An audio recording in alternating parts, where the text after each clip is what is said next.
asany anay ay ay ay ay ay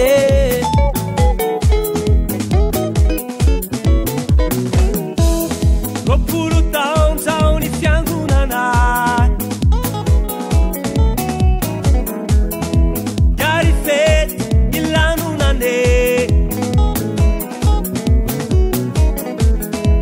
arabaina tratrina saramanitra alleluia hosana no asandratsay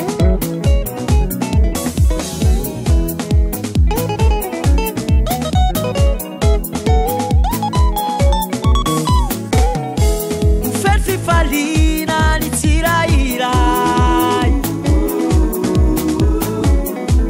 ufuki salama ny fosiny fanay tsy ho diso anjarana izao na ianao fa efa tafita ialahelo ialao fiangonany famarinane votaraka famasinane uvoko ny fitahiny feny firaisakiny arabainy anao ny fiangonanay roapolo taona dao iary fety ilanonanay roapolo taona arabainy anao ny fiangonanay roapolo taona dao iary fety iary ilanonanay roapolo taona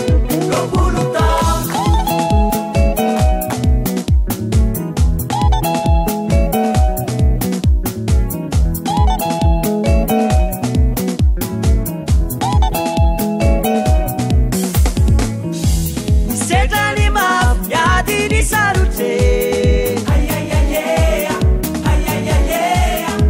tafavoaka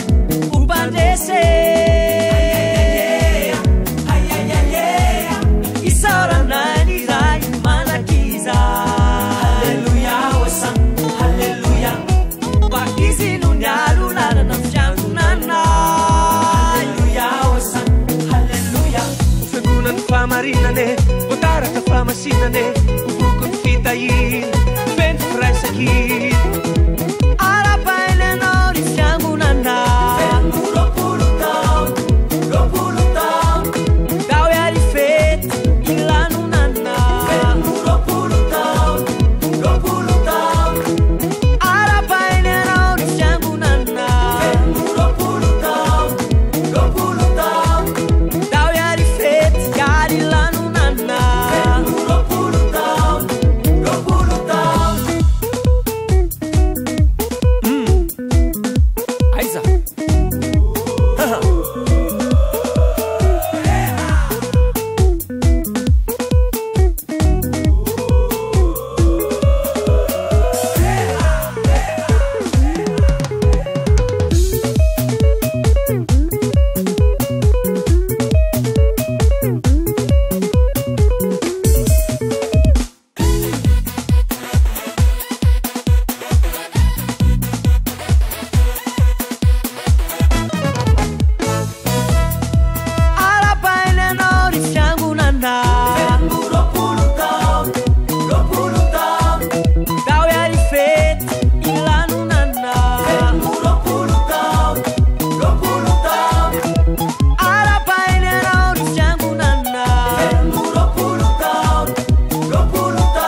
antsika rehetra manaraka tsy tapaka ny fandarana ito amin'ny télévision-na RTA fandarana fa manokana iarahantsika androany andraisana vahiny izay tsy vaovao amintsika fa iarahantsika rehetra mahafantatra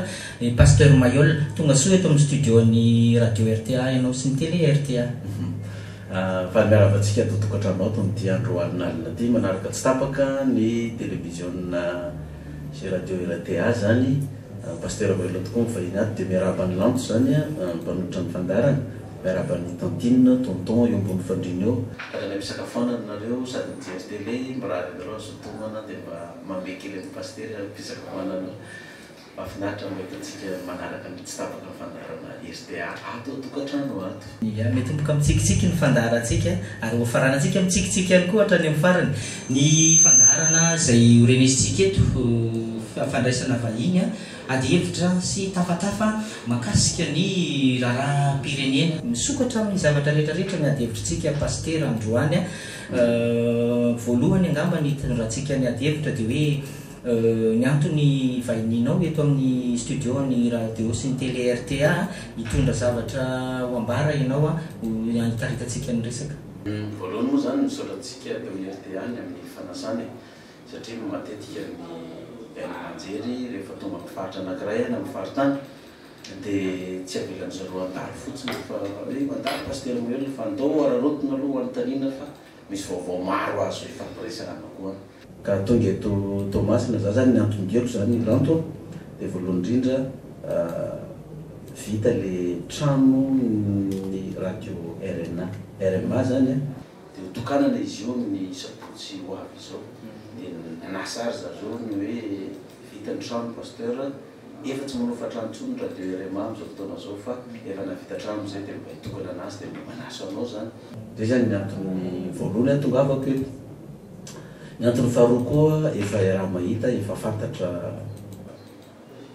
eran'ny Madagasikara donc eran'ny tany aza fa nanao fanambarana ny filotsahanao fidina ny tenako zany amin'ny fifidianana amin'ny taona ho avy dia manantona koa ny antoko politika GFFM satria fa manana antoko politika moa zany zay zay fa homariana amin'ity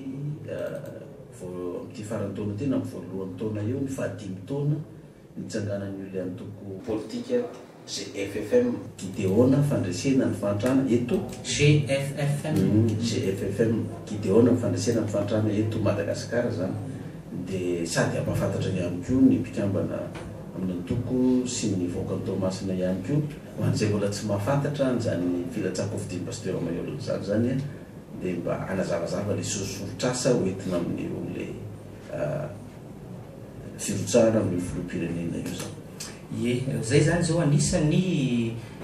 antony anankiray resaka anankiray ho resahantsika eto anatin'izao tafatafa sy ady hevitra ifanaovantsika zao ilatsaka ho filoham-pirenena i pasteur Mayol amin'ny fifidianana amin'ny 2024 efa fandroany zany zao nainonanao hoe ho filoham-pirenena nisan'ilay faminaniana natao 2013 diso ilay kajy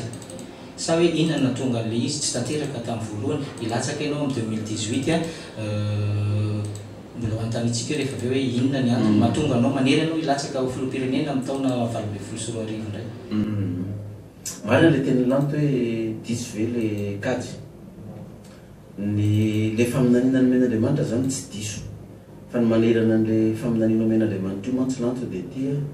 izy tsy manazava n'le zavatra asainy lazainao karazany fanambarana fotsiny no atao ny déclaration dia ianao zany manao analyse na manao famakafakanana iny hoe inona moa zany tiany zany resahana dia ahoana ny fomba tanterahany zany takatakany ahoana zany donc hoe mikotra faran'izay tsotra kely fotsiny hoe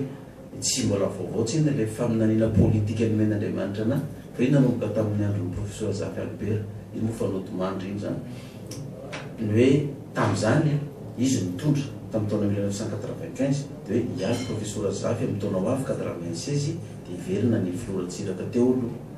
sy fotsiny le fanambarana danala zao mivahoaka fa tsy azavainy aminao hoe ahoana ny fomba tanterahana zany. Zay mantsy le natonga le manitika hoe niteny pasteur Mayol tamin'izany fotoana zany hoe za lasa filoha amin'ny 2013 raha nanao fanarahana ny kady sy ny fandehan'ny mandarehetratra teo tsy tokony nisy fifidianana 2013 zany tena zay mihitsy ny tena mahafan'le faminaniana tsy ahafahanao calcul n'le izy satria le nivoan'le 2013 zany a le faminanina mitohiny angy ataon'ny professeur Zafy Albert a rehefa lasa professeur Zafy Albert dia miverina ny filoratsiraka dia miverina le faminanina hoe enitaona ny ipetrahany filoratsiraka eo a raha mandrika ny elany eo olona apetraky ny VFK matondra manaraka azy eo zay fotsiny le fanambarana fa tsisy resaka akoatran'izay dia ny zavatra nisy nefany tonga tokoa ny taona 2000 ny voan'le faminanina 2013 hoe tsy maintsy tapitra alohan'ny février 2003 ny fitondran'ny filoratsiraka satria ny fahen'ny taona hitondrany manomboka février 2002 zany hoe tapitra 2002 zany ny mandahan'ny filoratsiraka ny 5 taona dia manomboka 2002 zany miditra ny fahen'ny taonany ka rehefa tanteraka io faminanina io a lasa ny filoratsiraka misy ny raha mandrika mipetraka olo apetraky ny VFK ma 2003 dia manisa ianao 10 taona rehefa afaka 10 taona dia ianao no filoham-pirenena dia le ohatran'ny tsotrotro zany ny hainonao azy a fa misy nuance be le teny dia hoe afaka 10 taona dia ny bana atao an-tsaina zany 10 taona 2003 plus 10 fa le hoe afaka le hoe après 10 ans afaka 10 taona tsy voatsindry mihitsy le hoe afaka na hoe après fa le 10 ans foana notao mitsaina dia nandrasana zany le 2003 hoe ho tanteraka ave vao tanteraka tokoa le 2003 tonga dia 2003 plus 10 zany no calcul 2013 zany tsika no hitondra fanjakana raha izao dia miverina ndray rehefa minanina rehefa tafaperaka ny filora valomanana dia hoe 7 taona ny ipetrahan'ny filora valomananao araky ny teninao hoe tsy anatin'ny mandat koa zany satria 10 taona ny mandat nefa ty 7 taona koa tsy anatin'ny mandat koa zay 7 taona ny filora valomanana fa mbola misy mpitondra roa aorinan'ny filora valomanana zay vao ianao nitondra fanjakana famerenana fanazavana fotsiny ty am'le fanontaniana mipetraky lanto satria zavatra efa nresakona teto amin'ny RTA zany teto Thomas rehefa naino an'izany daholo ny olona tamin'ireny vanim-potoana reny dia nyrepera faharoa manaraka indray zany dia hoe 7 taona raha mandrika koa ny elan'ny filora valomanana io isy raha mandrika koa ve amin'ny elany eo ary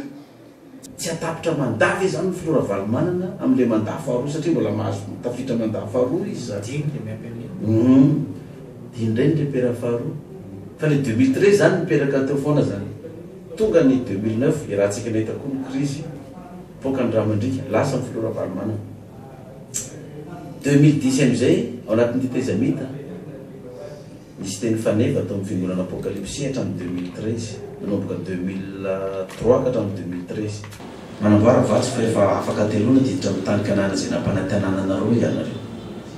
afaka telona verina am'izay afaka telona aorinany 2013 zany tsika hiditra amin'ny fanjakana dikan'izany tsy 2013 ke zany tsika mitondra fa mbola misy mpitondra faharoa efa titetezamita teny mitondra voalohany le atelona zany fitondrana anankiroa samihafa milaza hoe 3 taona le atelona hoe afaka atelona 2010 io a dia afaka atelona zany hitondra fanjakana io zany hoe afaka 3 taona zany mitondra fanjakana am'izay nareo dia le afaka 3 taona zany tsy précise hoe aorinan'ny 3 taona io le taona voalohany sa faharoa sa fahatelo fa le hoe mbola misy mpitondra roa aorinan'ny filora valomanana dikan'izany zany 2013 zany tsy mbola itsika nitondra paolona hafa nitondra dia nanamarinana an'izay moa zany tombe 2013 tokoa le élection araky le faminanena fa zao raha nilatraka zany dia raha ny 2013 areo teo filoham-pirenena fa fantatray meloa fa tsy 2013 zany hitondra fahaorina reo mbola le mpitondra faharoa no hitondra eo dia nao déclaration zay tsy olona zay talohan'izay hoe tsy latsaka indray a fa tsy mbola izany tokony hitondra nazavaina aloha voalohany tamin'ny fiangonana nahazoazo daholo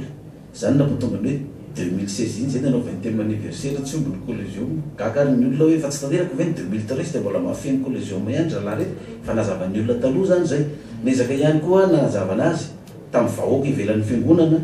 fa ny tena nanindrina iazy zany tamin'ilay filatsako fidiana fanateran'ilay candidat zay rotsaka ho filoham-pirenena teny amin'ny ACC dia teny zay nanao fanambarana vantany tamin'ny lohampanao gazety hoe tsy latsaka pasteur Maïolina fa tsy mbola izy le mpitondra fanjakana eo fa 2013 dia nitombe tsara ny 2013 araka le faminaniana ny resahana fa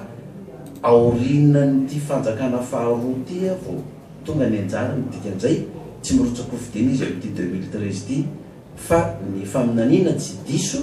fa ny kadikaditsika olombelona zay ama olombelona anay no diso nanao n'lay repère hoe 2003 plus 10 nefa izy hoe après 10 ans zany hafa ny matematika an'Andriamanitra dia hafa ny matematika ny olombelona ny an'Andriamanitra zany tena tsy diso mihitsy rehefa amin'naneny ketra am'zao satria zao fitondrana misy atsika zao ngeny fitondrana faharoa teneniny taorina teteza mity taorina teteza mity fa jereviny lanto tsara ireo le filoham-pirenenareo samy nainao le faminaniana daholo reo filoham-pirenenareo zany tsy andeha arak'izay faminaniana zay nefa le tsy afaka izy ireo meko ohatra fotsiny ianao ohatra tamin'ny andron'ny professeur Zafy Albert zao ohatra tam'izany dia ampesiman no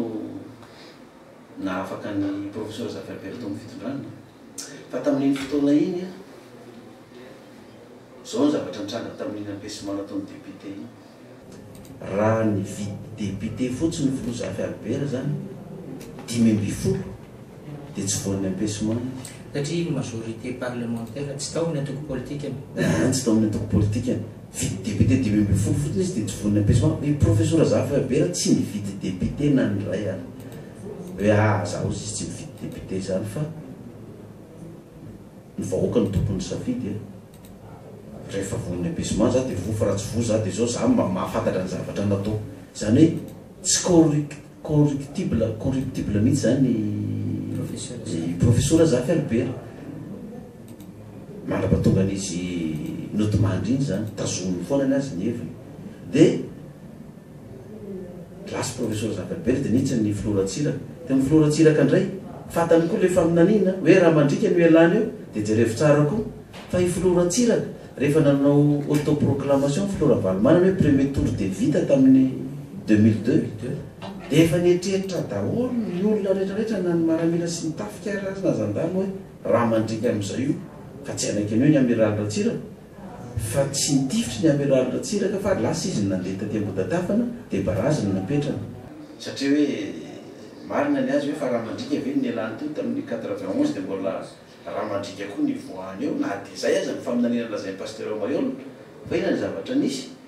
rehefa napetraka ny filoratsiraka ny barazy dia ny ekipan'ny Ravalomanana sy ny namany indray mitondra zanadampo raha naraka tsara tsika ny tantara taty Brickaville tany Ambilimagotra dia go tany Fianarantsoa ataon'ny ekipandry Petit général Fity tamin'ireny zany tsy afaka mihitsy le faminany fa mipoaka ny raha mandrika na dia efa nialan'ny filoratsiraka aza tsy atongavany lisy dia lasa ny filoratsiraka dia ohatr'izay koa ny filora Valomana raha mandrika koa ny elany eo raisa koa ny grève tamin'ny 2008-2009 tsy nitifitra mihitsy koa i Ravalomana natao amin'ny 13 mai satria tadidiny le faminaniana finy indray zavatra nitranga ny ekipany Mampara indray TGV indray mitondra ny olona Terembotsoroatra tsy afaka ihany le izy lasa izy tonga ny fitondrana teteza mity fatany filohan'ny Rajoelina koa le faminaniana fa izy mitondra voalohany dia izy mitondra faharoa manaraka azy eo dina koa nataon'ny filohan'ny teteza mity novany lalam-pandrenana satria le lalam-pandrenana tsy mamela ny olona tsy ampitaona irotsaka ny fidina 20 taona ny miakatra ny azo fidina filohan'ny Rajoelina mbola 5 taona novanjareo ny lalam-pandrenana 5 taona afaka milatsaka mba hahafahan'ny ihany Rajoelina miditra zany fa voan'iny indray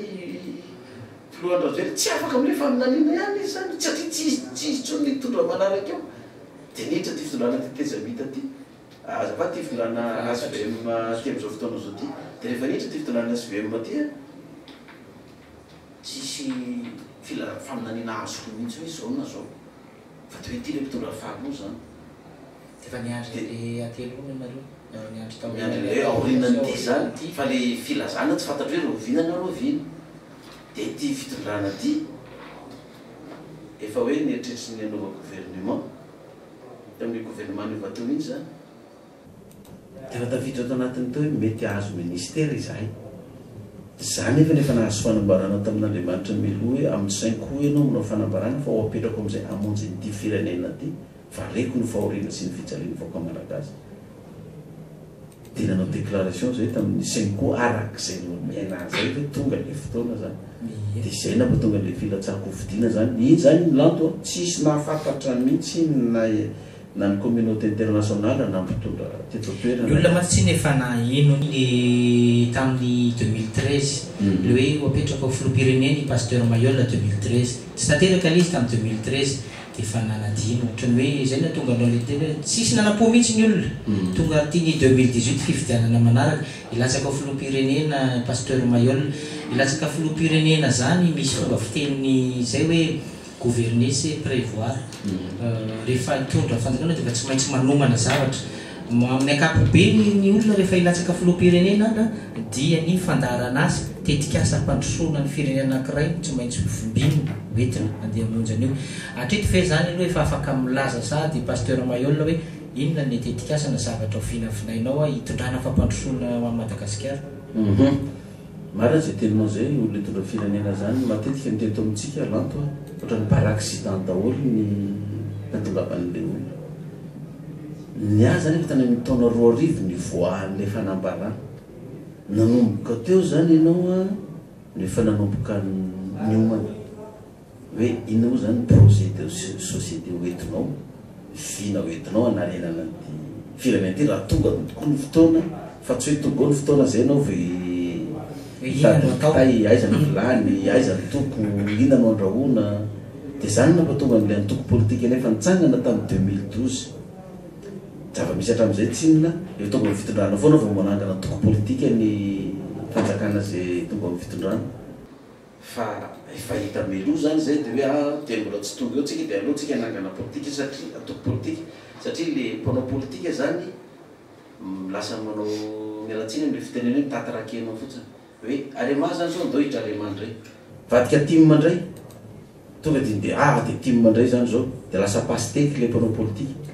ivelany izy maitsomaitso palitao dia na niditra tamin'ny fandokoana lamba ndray ozy izy namanareo zay zay ilazana azy fa pasteky zao ny hitako ny tena malaza anazy maitsomaitso izy ty ivelany efa ny anatiny mbola arema tsara mihitsy ny eo anatiny io fa miala ndray dia misy fotsifotsy le dia hitandray ny timma dia inandray mampara TGV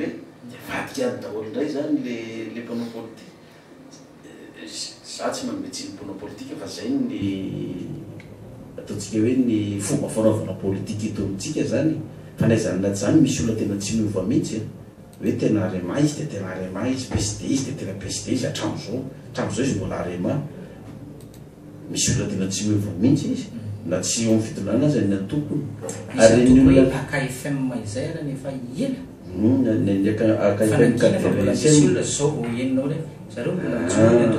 ela zala manko ny tena pitariky anazy dia lasa miaraka ny pasteur Andriamanjato Risary dia lasa AKFM fanavozana ndreny ny pasteur Andriamanjato Risary fa mbola misy mbola olona mbola mijoro amin'ny AKFM azy ihany hatramin'izao zany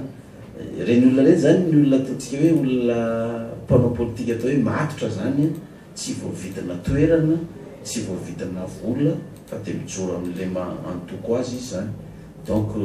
normal zay mpanao politika na mivadika izy na tsy mivadika zany fa zay foana moa nefa niainantsika teo efa manaomana le vinavina io zany zay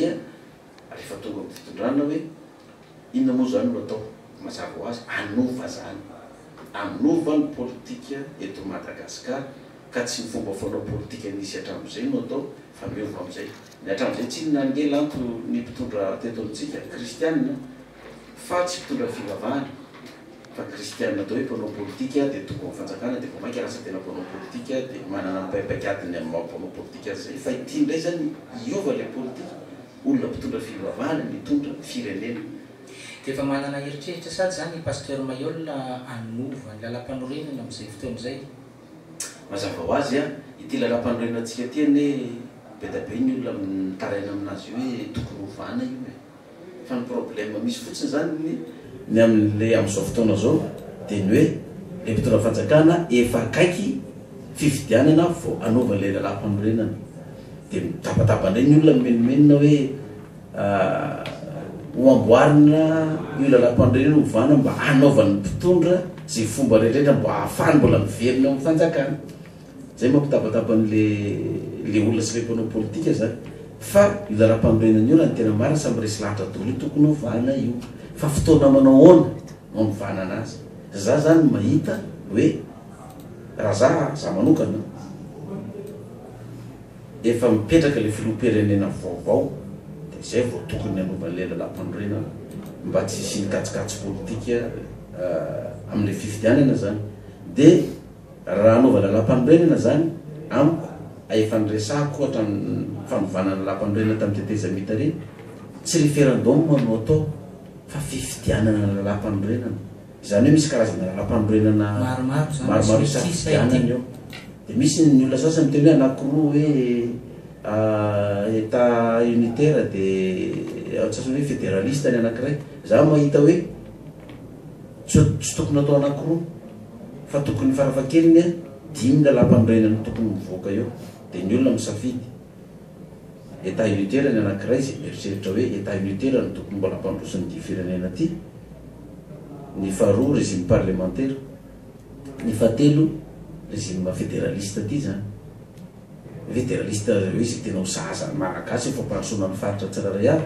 fa efatra resaka ataontsika hoe autocratie na monarchie zany hoe misy milaza koa ngelato hoe fitondraram-panjaka ihany mety atavavoaka n'ity firenentsika ty fa tsy ty fitondrana politika démocratie ty na fitondrana-panjaka tsy misy banque mondiale CFMI nefa ny sotoavina malagasy ny fahendrena malagasy voazona tsara tany mivadiky ary tsisy mangalatra tranonao tsy misevara zay tsy maleky alovana aleo verytsikarakala-mbola toy zay tsy verytsikarakala-piavanty zany ny andro niaina tamin'ny fampanjaka ka misy milaza koa fa raha tsy iverenana io a dia tsy androso mihitsy ty firenena ty dia manao lalam-panorenana mikasika an'izay kory zareo zany dia manazava azy amin'ny vahoaka dia ny ataontsika hoe ny fadimy farany angamba hoe théocratie ohatrany hoe ny Vatican reny ohatrany any Iran sy ny karaza sy ny sisa hoe tena ny fiangonana sy ny fiangonana zany sady fanjakana ny fiangonana dia za zao lako zao raha mahoatra hoe mampahastera anazy zao dia zay mpitona fanjakanao dia manao lalam-panorenana taheny arak'izay mampetipety azy dia za zao mampahastera anazy zao théocratie zao nitako hoe metimety aminahy zay mihitsy mantsy no tranga teto amintsika hatramin'izay indimy nanao inefatra nanao référendum tamin'ny 1960 dia tamin'ny 1975 tamin'ny 1992 dia tamin'ny 2010 dia république isaky ny miova ny lalam-panorenana dia miova ny république république fahadimy zany tsika dia matetika tahen'le président tonga eo toerana arak'izay mampety azy le lalam-panorenana zay vao saika atao taheny pasteur Mayol am'izay mampety anao zany le lalam-panorenana mampety anazy zao dia hoe ny fedy misy ty ny théocratie no mampety anahy fa za mahita hoe tsy zakany gasy zany mbola tsy vitatsika eto ny anao an'izany fa nitako hoe ny tsara kokoa raha tena anovatsika anovana nyty lalam-panorenana ty dia ty le rafitra fédéraliste ty hoe zay tena mba zaza mifampandrosoana ny faritra tsiraray avy amin'izay no atao dia io lalam-panorenana io no hitako hoe mety afatsika mampandroso an'le firenena zay raha voafehy tsara izy io zany fa zany efa tsy anao hoe tsy mety zay koa no atao fa misy karazany dimy eo karaha za zany filoham-pirenena dia tohanao koa raha-bola daholo zay tokony foto-kevitry ny lalam-panorenana io anao propagande amin'ny vahoaka dia zay laniny vahoaka eo a dia iny no hitondrana ny firenena zany fa le lalam-panorenana misy ngerany tena marina tena ampiarina araka hoe tombontsomy vahoaka le izy tsisy maharatsy andreo lalam-panorenana reo ny ie fa manohy an'izay a ao anatin'ny lalam-panorenantsika misy hoe république laïque Madagasikara ianao amin'ny mapasteur anao pasteur mitondra toko-pivavahana raha ilatsaka filoham-pirenena zany ianao mety zay le teneniko teo mety ho tahienao am'izay mampety anao ny lalam-panorenana rehefa avy eo hovainao zany le hoe laïque tsy miankina ianao sady filoham-pirenena zany no filohana fiangonana pasteur lalàna raha ohatra hoe théocratie no ataonao fa le izy misy lalam-panorenana dimy io dia anao tsy le théocratie no neken'ny vahoaka dia zay lalam-panorenana neken'ny vahoaka za ngefa na misy osikety atao lato e za hoe hitako hoe tsy mbola ho zakatsika zany théocratie zany fa nitako hoe ny tsaratsara kokoa ny resaka fédéraliste hoe tena fampandrosoana any amin'ny faritra tsiraray avy eritrereto fotsiny hoe aty Toamasina zao no misy ny ranomasina fa nome permis an'io le tanina ny fitrandrana ny arena eto zany eto no ataontsika hoe source ny idiran'ny arena rehetrarehetra misy le décentralisation machine administrative eto Madagasikara ny sur le plan économique zany totsika ty Toamasina ty nefa tsy revy ny fiainan'ny vahoaka any ambanivohitra rehetra ny Toamasina sahala mifaritra tsararay misy arena be misy volamena misy vatosoa mandalo amin'ny lalana iny le arena be fa ny lalana tsy vita le vahoaka mbola mahantra tsy misy hoany lasa manao dalo daholo ary le olona farany satria tsy voazara araky ny tokony izy le harem-pirenenantsika am'le rafitra fanjakana tokana ka na misy ary le décentralisation ataontsika effectif ao atao dia ohatrany lasa antaratasy fotsiny izy fa tsy tonga any tsara ia zany le arena tsy voazary dia io mampatonga ny mpitondra fanjakana antsika mandaro rabetsaka dia tavela ny filoratsiraka ny zao totsika naharitra izy teo amin'ny fitondrana fa aiza ho aiza ny fahefa-mividina nanany vahoaka tamin'ny andro fitondran'ny filoratsiraka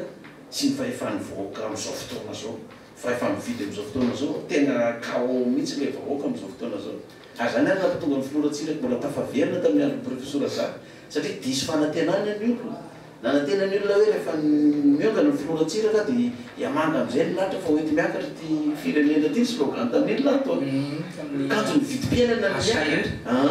vidim-piainana niakatra dia kao daholo le firenena dia afarany naveriny olona atao ndraiky hoe ny amin'ny rahalatsiraka fa naongany zareo indray izy mety rahalatsiraka nefa izy nieritreritrany hoe mbola namita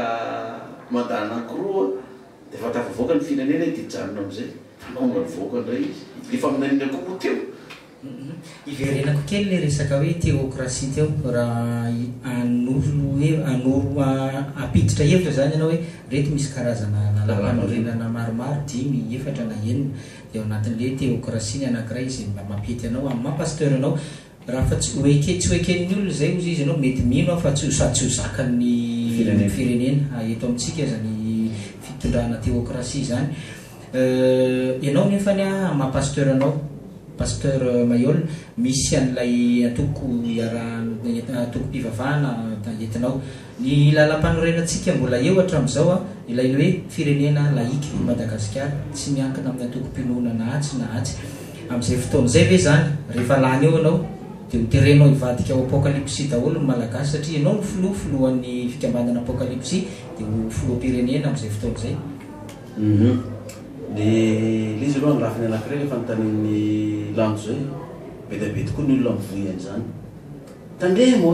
fa raha io président io dia tereny daholo ianao hivadika apocalypsie hofoanana hatrany amin'ny henakisoa ary dia perty anao fa ny henakisoa matsiro ndray fa ny tsy nohaninao henakisoa sy amalina zany matsiro be zany tsy ataorana la martial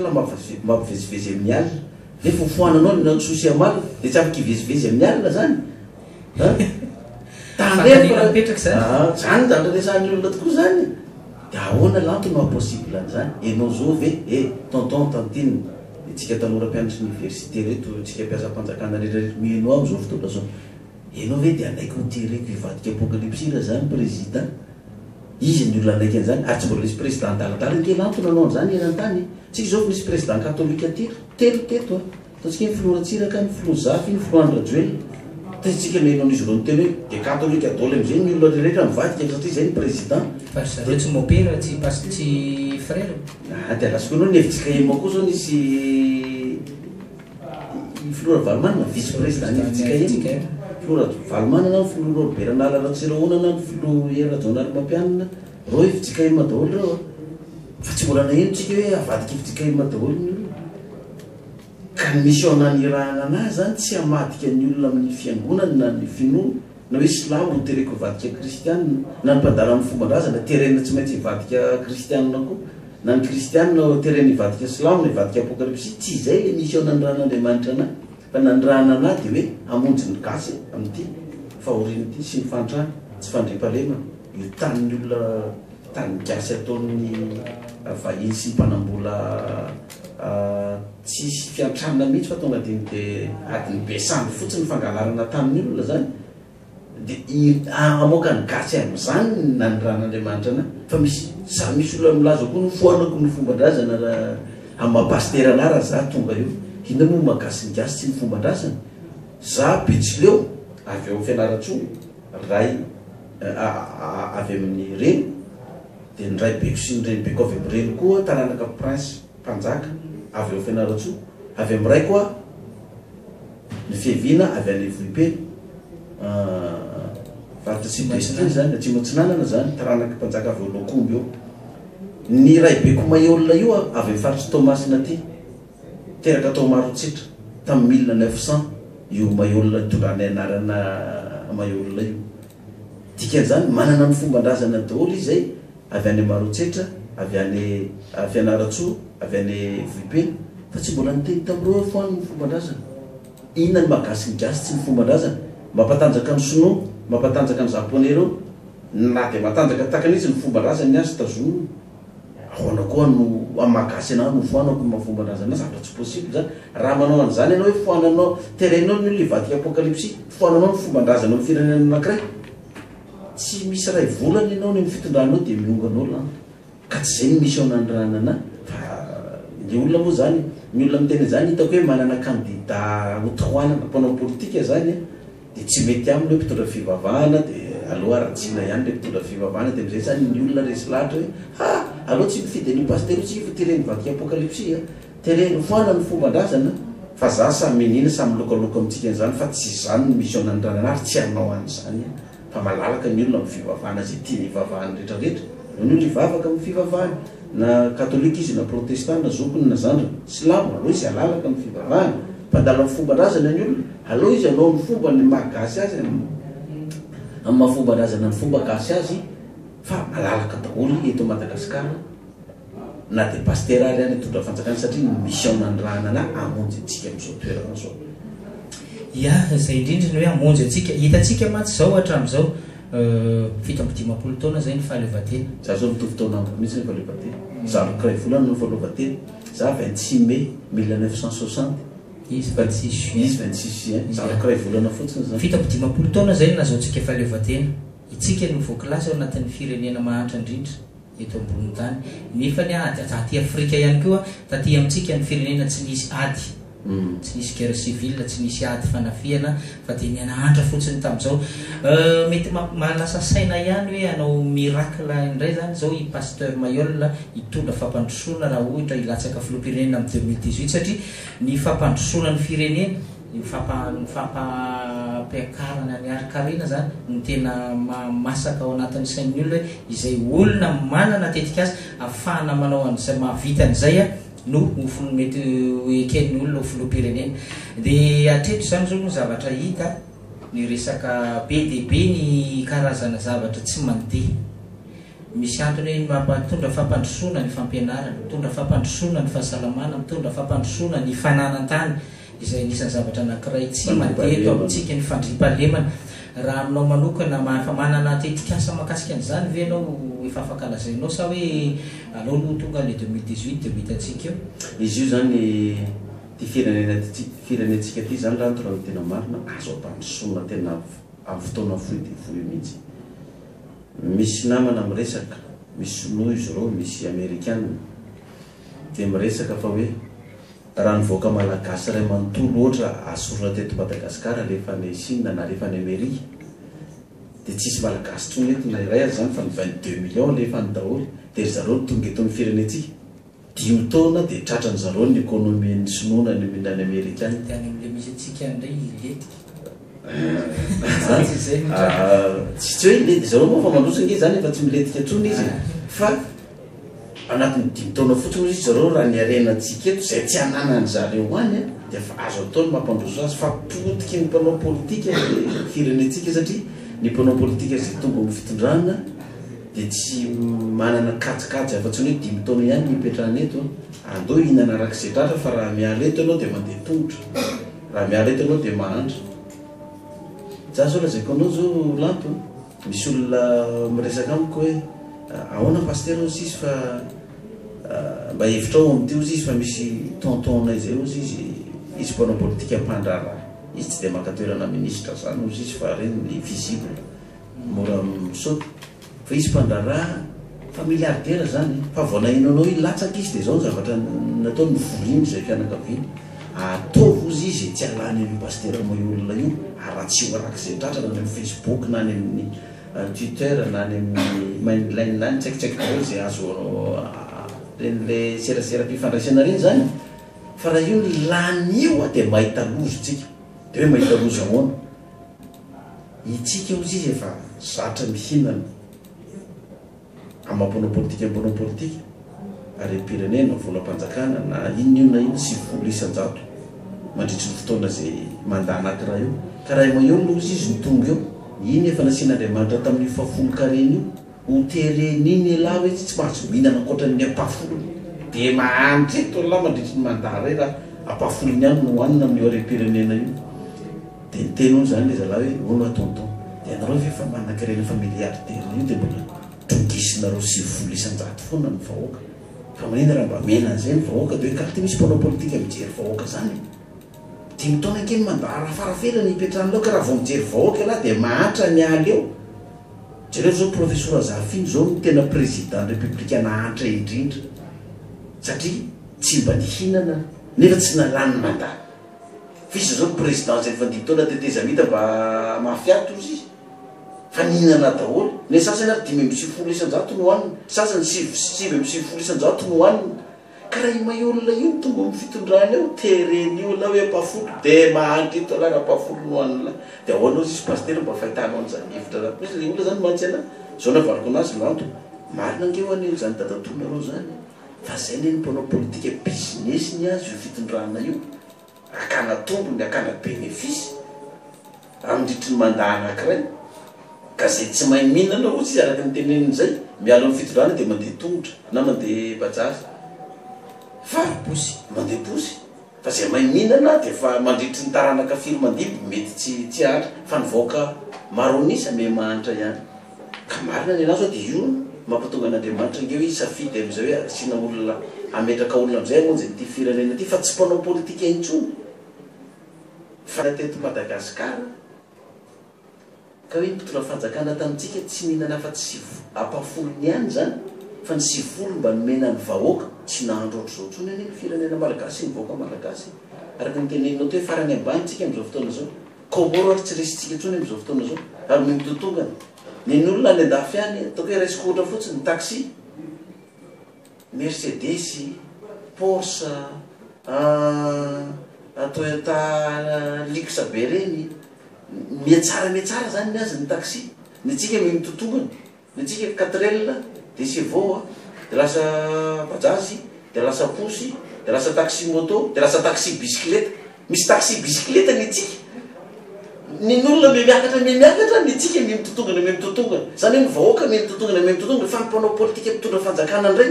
fa minoatra ny amin'ny vahoaka lasa ohatra manao balance ary izy rehefa me mahantra le vahoaka de mitondra me manana fa tsy mety mitombo mihitsy izy zany de zany ny zavatra misy amintsika eto ka misy le programme vinana azy hoe inona ny priorité amin'ny vahoaka de inona ny urgence amin'ny vahoaka io zany no ho ataoko amin'ny politika am'le vinanasany eo misy zavatra urgence fa hanao aingana amin'ny vahoaka de misy ny priorité sy atao matetika ny zavatra atao mitondra fanjakana amitsika ny priorité nao lefa ny aloha ohatra ataoko inona le priorité manao trano-panjakana manao ina misy ty manao lalana manao tetezana priorité zany tokony atao zany fa vita le tetezana fa ny olo mandalo amin'ny tetezana io mbola tsy mahinakanina intelo isan'andro ny zanany tsy mianatra raha marary izy tsisy andoavam-bola any amin'ny hôpitaly raha tsy manao kolokolo izy maty ny marariny donc tsy maintsy tokony hainao zany inona ny urgence de inona ny priorité zany hitako ny urgence amin'ny vahoaka am'izao fotoana zao zay tsy maintsy tokony ataoko raha fa tonga ny fotoana de ty tsy fandripalemana aloha voalohany indrindra io anankiray tena mampahantra antsika mihitsy sady mijaly mihitsy ny vahoaka fa no makaraka an'izay ty resaka fananantany tiako lasa ny vahiny daholo ny tanitsika mampalelo mieritreritra ny gasy firy-taona niperaka tamin'ny toerana io tonga de dahelika fotsiny nefa ny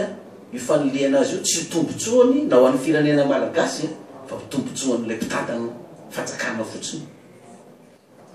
ny ranomason'ireo olona reo ne tsy voavitanao mora ny alahelon'ireo olona reo eta mavesatra ho babenao fa honanao atao an'izany ny malagasy fa za fa manana paikady amin'io amerenana ny tany ny gasy rehetrarehetra zay lasa ny vahiny tamin'ny tsirariny na lasa ny mpanambola tamin'ny tsirariny rehefa voamarina fa voamariny fokon'olona eo sy ny vahoaka ao toerana eo fa ireo olona reo no mipetraka ataony ny 30 taona 40 taona 50 taona tsy navita taratasy ry olona reo satria adalain'ny mpitondra fanjakana koa reo rehefa miditra birao asany mivezivezy tsy mbola vita miverena rapetro miverena ray volana de leo le tantsara tsy vita n'le taratasy vetivety eo misy olona tonga avy any mitondra taratasy hoe anazy le tany miaraka mitamby filaminana fa zandray hoaverina amiloniny io rehefa voamary ny vahoaka voamary ny fokontany ny commune fa io tany io de andreto vahoaka ireto de miverina io ary zay olona tompona ndraikitra nanao taratasy osoka tamin'io migadra daholo migadra daholo fa urgence ilainy io loako am'izao fotoana zao lanto ny fahasalamana tena lafo vity ny fanafody ary tsy mbola vitan'izany kio fa raha tsy manao kolokolo koa ianao de maty eo ny mararinao nefa le olona efa fasahirana on a plus le droit de tomber malade. Grave be sasany ary tsy vony peste akory marady lazandra lafa peste tonga de mijetaka riananina rito hoe peste io nefa tsy peste akory ne grave be ohatran'izany kio ny fampianarana tsy hitako miakatra foana ny droit d'entrée isa-taona any amin'ny sekoly mpanjakana de atao iny le vola de makaiza le vola nefa ny gasy efa sangirana de nafarany mpianatra tsy afaka mianatra le zaza satria tsy manana droit nefa rehefa vita fianarana koa le mpianatra lanto mbola point d'interrogation koa de hoaiza mi satria ny malaza de zao zay manam-bola amin'ny concours sy mahafantatra olona no afaka amin'ny concours mbola tsy mandeha kory ny concours efa fantatra hoe rety ny listany olona afaka geste fotsiny zany le concours atao ery fa ianao zany laha miandro adalainy zareo manao concours mandoto droit ohatrinina nefa ny olona fa afaka efa fantatra ry de sahirana le tanora mpianatra hoe oaiza ihany ny afa rahantsika ty sady tsy malala olona no tsy manam-bola de sahirana ahoana ny fomba anaovana ny ady amin'ny kolokolo io ko urgence koa matsy resaka kolokolo io zany hoe amanana io za ataoko hoe amintsika mpianatra anao concours ianao na magistrat na douanier na inspecteur n'impôt na domaine na itran'ny nama na concours zay atao rehetrarehetra io de matetika efa zay manam-bola tsy mahita malala olona ihany no afaka fa io ivadika io satria noma politika atsika tsotra kelyky anao tona azo anaovanana io zao fotsiny anaovana io raha za filoam-pirenena de fa raha secteur zao izy io concours atao rehetrarehetra any amin'ny établissement rehetrarehetra io tsy ao no mitsara azy de tsy ireo tompona ndraikitra amin'ny établissement io na ny DG na ny PDG eo no mamoaka ny listany olona afaka fa mandeha ny kolokolo am'izany na ny ministère any no mamoaka ny liste afaka tsy any fa io concours ny examen any lampampanjakana misy any no anaovana ny fitsarana ny concours zay atoerany Madagasikara io de zao mizara roa ny ekipa mpitsarana io zay tsy mifankafantatra ny ekipa A mitsara correction voalohany de l'ekipa B manao contre correction tsy mifankafantatra reo olona reo de rehefa vita io de hoe moyenne de filaire no afahany de hoe misy poste 300 io zarainy fa moyenne de 15 miakatra no alainy avoay ary ny notin'ny mpianatra nazo moyenne de 15 miakatra alefasy maketo ny roketo miaraka amin'ny feuille d'examen sy miaraka amin'ny notiny fa ny anarana mbola cassé eo zany de hoe retiny olona nazo 15 de moyenne rehetrarehetra de rehefa vita io sokafy ary ny anaran'ireo olona reo rehefa voasokatra ny anaran'le olona de vakina am'izay le anarany hoe ty ny anarany ty nazo 15 de moyenne rakoto zafy Jean de la Croix ohatra donc afaka io olo io zany avoakany amin'ny Facebook avoakany amin'ny gazety de iny feuille d'examen iny miaraka amin'ny notiny averina any amin'le mpianatra afaka ho an'ny mpianatra tsy afaka rehetrarehetra koa moyenne de 14 ny azy na 13 na 12 averina any aminy koa ny feuille d'examen rehetrarehetra miaraka amin'ny notiny fa tsy tehirizina na de établissement atao inona mametrano ao fotsiny io averenao any iny hitan'le mpianatra hoe tsy afaka izy de amin'izay fotoana zay iny tsy za tsy mijery hoe inona ny fivavahany olona io inona ny toko politika inona ny fivavahany ny finoana tsy mijery an'izany na ny fehiviny fa io na hay io mpianatra io de afaka io amin'izay fotoana zay le mpianatra de tena isotra mihitsy izy hoe tena afaka magistrat za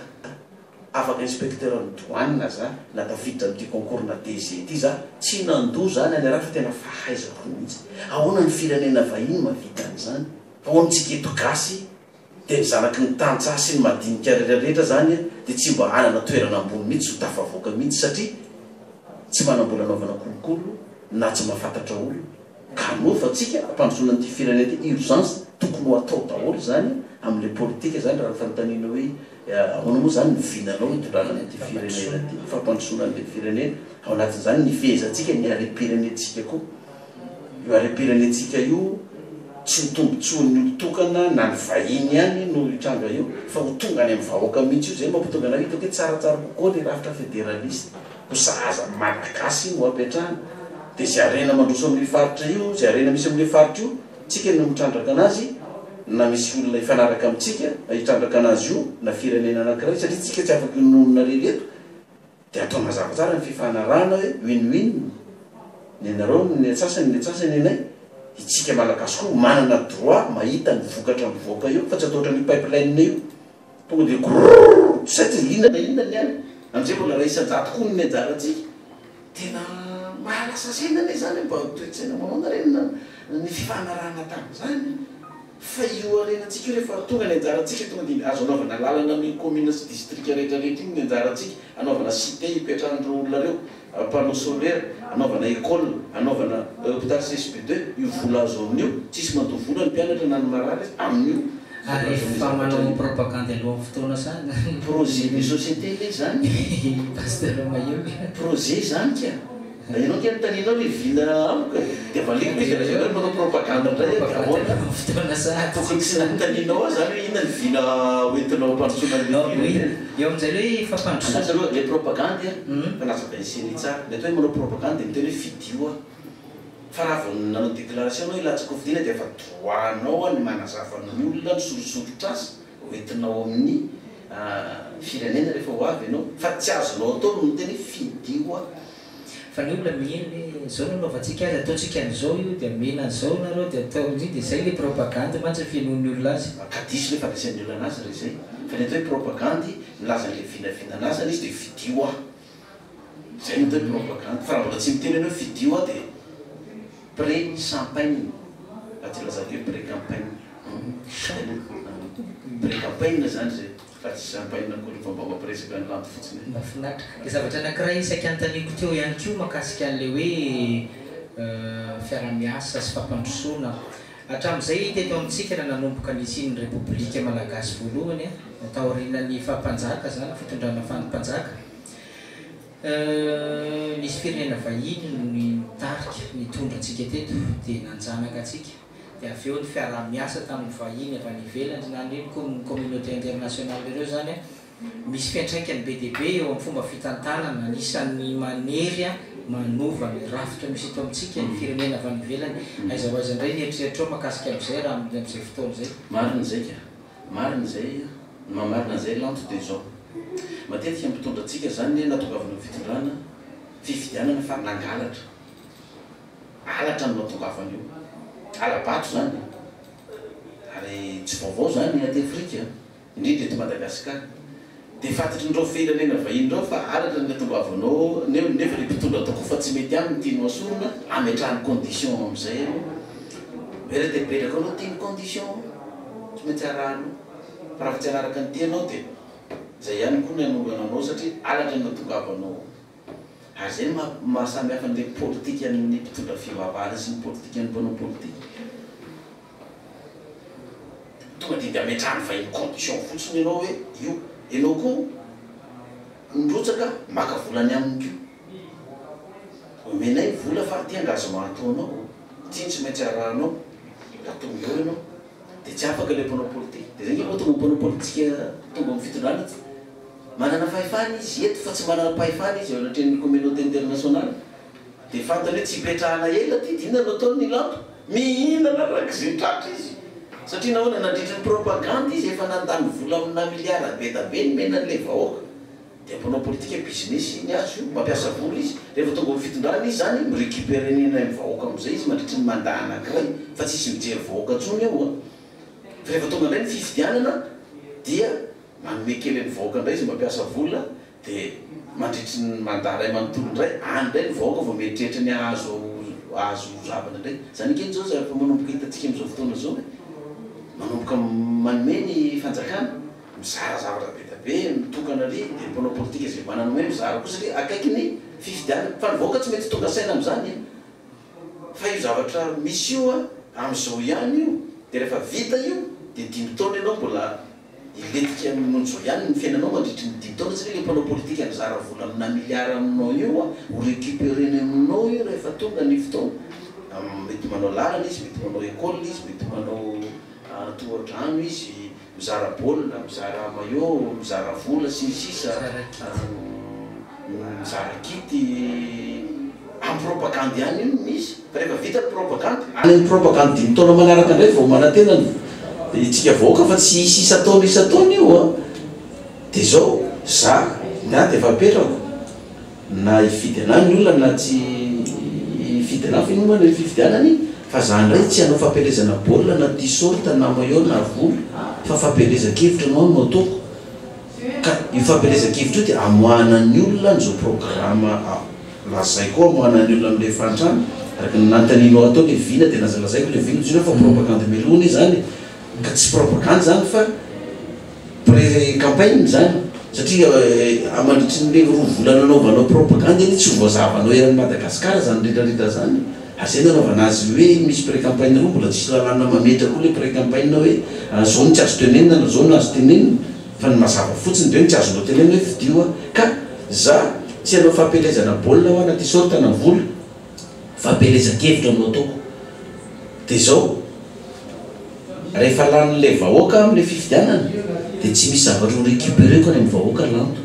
hoe za fa matiatoka na masokarenako taminareo vahoaka zao no zao miliara ny lano tsisy ho alaiko any amin'ny vahoaka fa za tonga amin'ny fitondrana no ameny vahoaka ndray fa raha za hanao propagande haka vola avy any ivelany ifanaraka amin'ny firenena avy any ivelany ho zaraiko aminareo misy condition engagement nataoko tany tsy maintsy mamerina ny vola io anefany tsy maintsy haka ny tombobaritra koa dia alaiko aminareo voaka 5 taona iny ohatra nataon'ny mpanao politika hatramin'izay fa satria za tsy hizara ininona mivoaka fa tsy ny projet de société sy ny programme tonga amin'ny fitondrana za ndray no anomen'le vahoaka amin'izay fotoana zay ka io zany ny olona tsy mahatsidro an'izany zavatra zany zany masom-panan'le olona satria dia aizany misy sosy na ny rehefa tonga ny propagande efa misy pikarama ohatriny na ny sosy any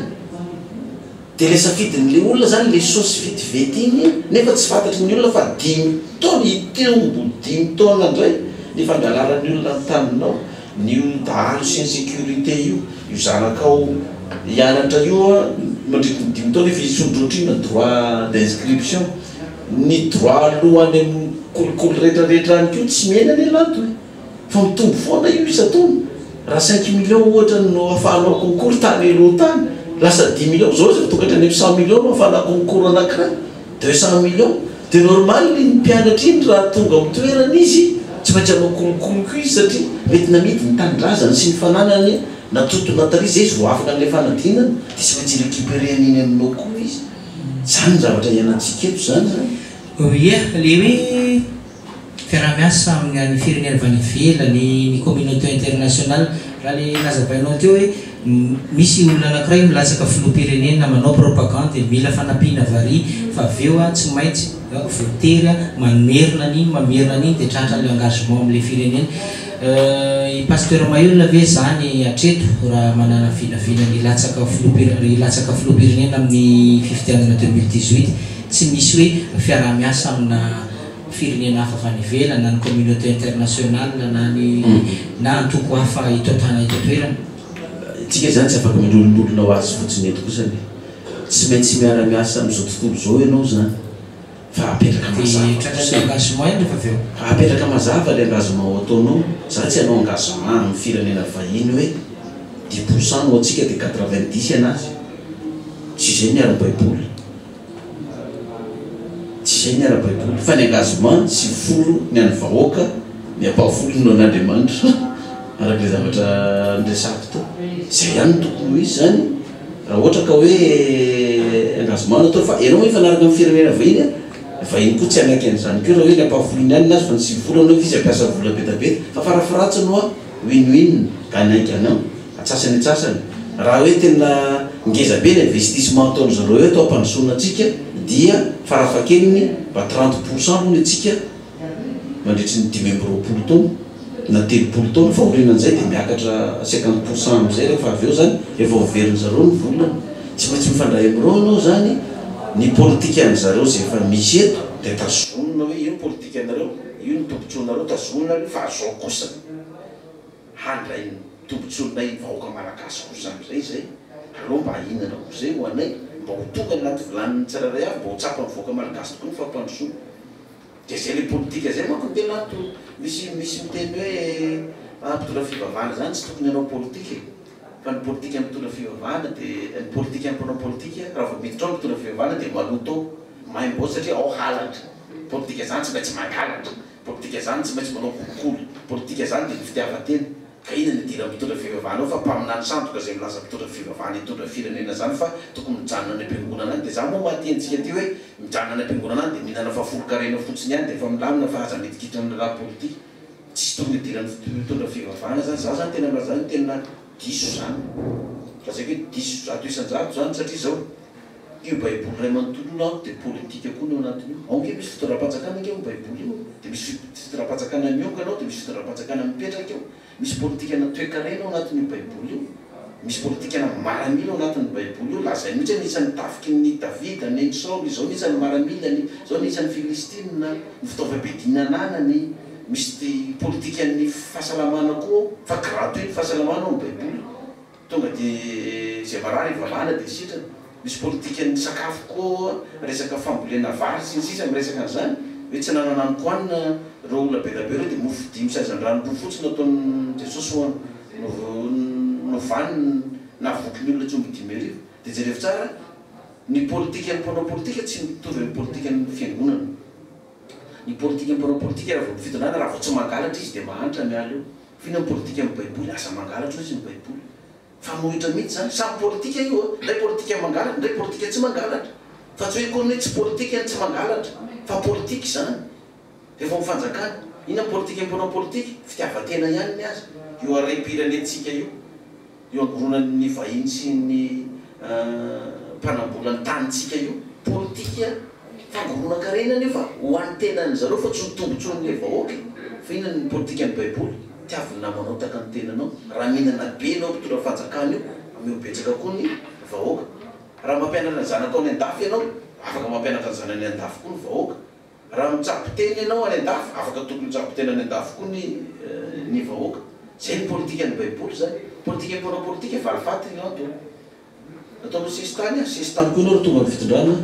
nataonanao tamy ma tsy mahazo miditra eto tsy mahazo miditra eto koa anao tonga ny fitondrana gadrainao ny ekipako rehetrarehetra migadra koa ny ekipanao rehetrarehetra zay ny politika mpanao politika lozika daholo zay ny mpanao politika fa ny politika amin'ny baiboly indray azy izy tsy mamalifaty ny olo tsy politika na valifaty ny hitondrana ny firenena fa tsisy firenena androso am'izany politika mpanao politika kolokolo fa ny amin'ny baiboly nga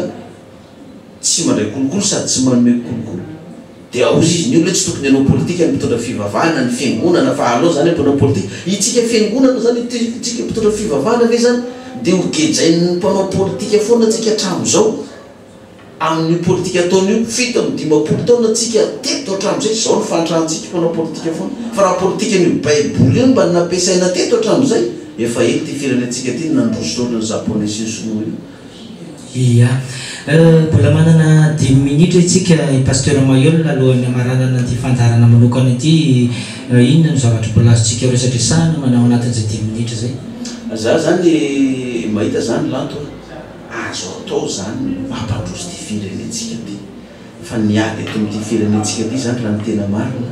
tsy ady économique tsy ady politika fa guerre spirituelle ady ara-pana tena fa torany devoly mihitsy ty firenentsika ty ary io no mampatabataba n'le devoly ny amin'ny hoe tsisy tokony idiran'ny mpivavaka sy mitondra fivavahana ny raha politika eto amin'ny firenena satria namoa tsy mety amin'ny devoly zany mpanao politika hitondra fanjakana zany ka tsy angalatra tsy mety aminy zany tsy mety amin'ny devoly zany mitondra politika zany ka tsy ho ty tena angolo-karena amin'ny arena rehetrarehetra io fa hijery vahoaka tsy mety aminy zany tsy mety amin'ny devoly koa zany hoe ianao tsy amalifaty zany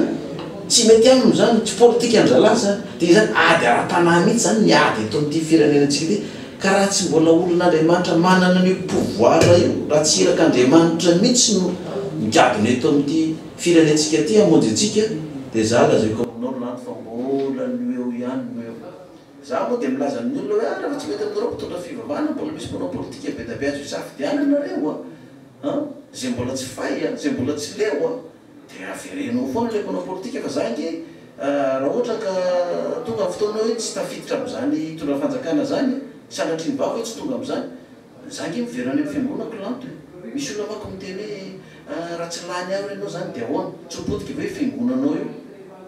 tena lazaiko amin'ny olona mazava tsara raha ny sitrapon'ny apokalypsy de tsy ho latsaka filoam-pirenena tsy ho lany filoam-pirenena satria raha lany filoam-pirenena de tsy any apokalypsy relintsony fa avaoka ray manontolo lasa mizara no mety ho ihany mpanaraka ny finoana apokalypsiko lasa nivoaka malagasy ray manontolo fa tsy anazy intsony tsy foiny ara ny tena marina fa saingy ny mission nanran'Andriamanitra sy nanarany raha voaka apokalypsy ireo de ny hoe hamonjy ny malagasy am'izao fahoriana sy fantrana zao tsy eto tany any fa hatrany an-danitra dikan'izay izy ny fiangonana apokalypsy bon tsy maninona reny zay ny mission nanran'Andriamanitra anao zay koa anaraka anao hamonjy ny firenena malagasy andaory vonjena le firenena fa rehefa tsy ilay nivoaka malagasy ianao miverena ty aminay ihany paster fa satrinay renao ty aminay fa zay politika ny baiboly tiavy namanao taka ny tenanao ka raha nahita tombotsoa nahita soto aminao zay paster Moyola tsy amiana an'izany zay tsy ho ty tena an'izany zay fandany vonjeo mivoaka malagasy zany fa diso ny filazan'ny olona an'izany hoe raha tsy lany eo ady politika ny apokalypsy sy namsy jereo de 2013 ny tsy tanteraka lanto telo taona teoriana izy ny mpanao politika avitan'ireny collégium reny midibord tatraty ivelany lefa manao foty sy manga daholo ny olona fa ioro olona reo hiditra amin'ny collégium mbola andorakotra mbola andofofolo-karena koa de se misy mpanao politika ro hoe ndaotsika mitaona olona de ampandoavina fofolo-karena amin'ny collégium de ampandoavina rakotra apotovina ny tenina asaira manao teonia daholo zareo fa reny ny mariky le firaisakiny reny ny mariky le firaisatsay reny le mariky ny hoe fakatoavana de raha mirahina ohatrany reny daholo nyvoaka malagasy tonga ohatrany tamin'ny andron'ny révolution naotsy tongo ty firenentsika malagasy ty lasy ty firenentsika ty ary mbola za mbola manome antoka zato isan-jato fa sambatra ny firenena manana ny Jehovah-Andriamanitra ho andriamaniny zany fa lasy io firenentsika io raha tena anompan'Andriamanitra daholontsika teniko farany de zao tsy vitako za rery zany lanto tsy vitako za rery zany hoe za rery ny ady mikolokolo eto za rery ny anarina nyty toekareny ity itsika malagasy ray manontolo andeo hifarometana isonona ny valivaty politika ny fanelikiliana ny fanaovana halakobika tsy tiako tarea sy ny fitiavatena rehetrarehetra andeha hifanometanana hiaraka daholotsika tsy manavakavaka fa zay fanometanana amin'io tsy mila za tena mety hoe tsy ilaina vahiny zany nanaovana fifidianana eto amitsika za tsy angataka volany ny firenena vahiny zany no taxenao engagement eo leo zao tsy maintsy ataonao fa rehefa ampiny gasy tsika malagasy rehetra dao manao karapanondro misoratra any amin'ny fokotany manomboka 1er décembre hatramin'ny 31 janvier ny fisoratana anarana tsy fandraisanao andraikitra amin'ny fifidianana io de ampitombo ny fahorianao 5 taona indray amin'ny safidinao hoe za na mifidy na tsy mifidy ange de zao ihany ny fiainako iskavelo de ajanonao mbola andra oatra ny 5 taona indray ianao fa teny zao dana misoratra anarana maro manomboka amin'io voalohany volana décembre io na itsika efa mpifidy ary manakarapanao mba karapifidiana miverina misoratra daholo fa zay anarana tafiditra amin'io 1er décembre hatramin'ny 31 janvier io ny liste ny mpifidy ivoaka amin'ny fifidianana manaraka zao karaha vao tsy eo anao zany lanto tsy misoratra amin'io dany anao mifidy amin'ny fifidianana fa tsy ao anaty liste ny anaranao de nefa ianao manana safidy hanovo nefa ny anaranao tsy eo de aiza de safidin'olo-kafa no tonga ao solo ny anaranao de solo ny anaranao de mitombo ihany ny fahorinao zany zay valo amby folo taona miakatra teneniny zanakao teneniny am-piangonana ny any am-pianarana asaivo mikarakarapanondro tenizao malaky raha mieritreritra hanovanao zany de zay vidinao zay retreretino anaova ny firenena mandray didy masina ny firenena anao am'izay zay ngamba ray maranako ny teloko lanto sotra betsaka anao pasteur Mayola ny vahiny teto amin'ny fandaharana manokana ny télévision na RTA izay ihany koa mamarana ny resadresakantsika androany misaotra betsaka anareo rehetra namankina anaiky sy nanaraka ny ino anay hatramin'ny farany mametraka mandra-piora indray velomino pasteur Mayola veloma lanto de miraha sokotsika totokatrano misaotra betsaka mba nanokana fotoana mba niendro zay fandaharana asa sy programme rehetrarehetra amin'ity fifidianana ity misaotra ny RTA koa nanasany pasteur Mayola mandra-piona mandra-piresaka velomino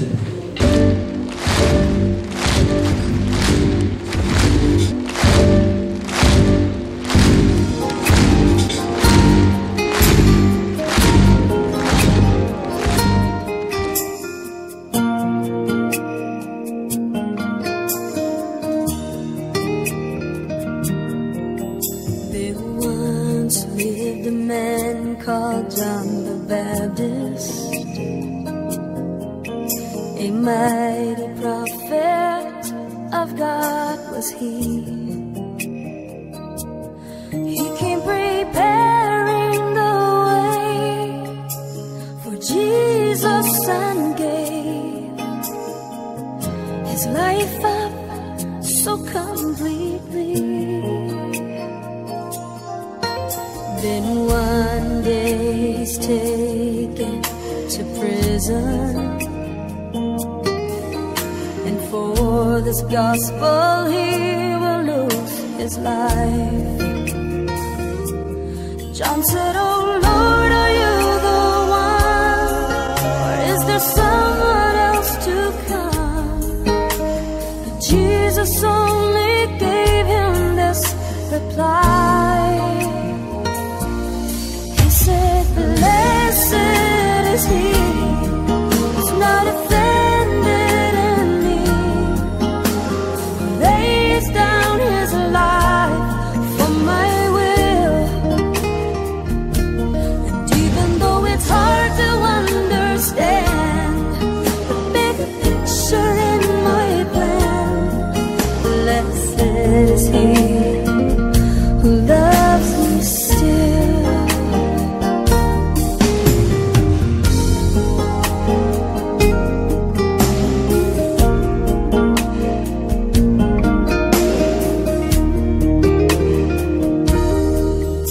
In this life there's a many sorrow, and some blessings just don't ever come. And there are many times that I'm tempted to ask why it don't seem the same for everyone. Then all it takes is just one word from heaven, and all doubt and frustration